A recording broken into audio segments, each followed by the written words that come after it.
നിയതം കുരു കർമ്മത്വം കർമ്മജായോ ഹ്യ കർമ്മണഃ ശരീരയാത്രാ വിജതേ ന പ്രസിദ്ധ്യേത കർമ്മണ. നിയതമായ കർമ്മത്തെ നീ ചെയ്യൂ. നിശ്ചയമായും കർമ്മം അകർമ്മത്തേക്കാൾ ശ്രേഷ്ഠമാകുന്നു. നിന്റെ ശരീരഗതി പോലും അകർമ്മത്തിൽ നിന്ന് സിദ്ധമാവുകയില്ല.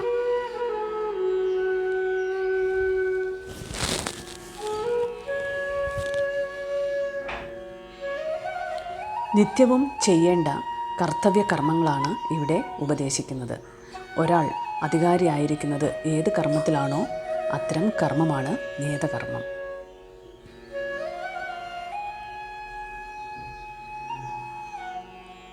അത് തീർച്ചയായും ചെയ്യേണ്ടതാണ്.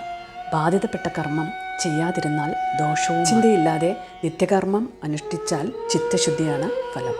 അതുകൊണ്ട് തന്നെ കർമ്മം അകർമ്മത്തേക്കാൾ ശ്രേഷ്ഠമാണ്. ഒരു കർമ്മവും ചെയ്യാതിരുന്നാൽ ശരീര സംരക്ഷണം പോലും സാധിക്കില്ല. അതുകൊണ്ട് ഈശ്വരാർപ്പണ ഭാവത്തിൽ നിത്യകർമ്മങ്ങളെ ചിത്തശുദ്ധിക്കായിക്കൊണ്ട് ചെയ്യുക.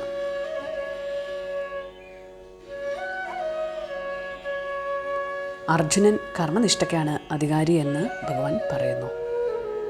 ഹരേ കൃഷ്ണ.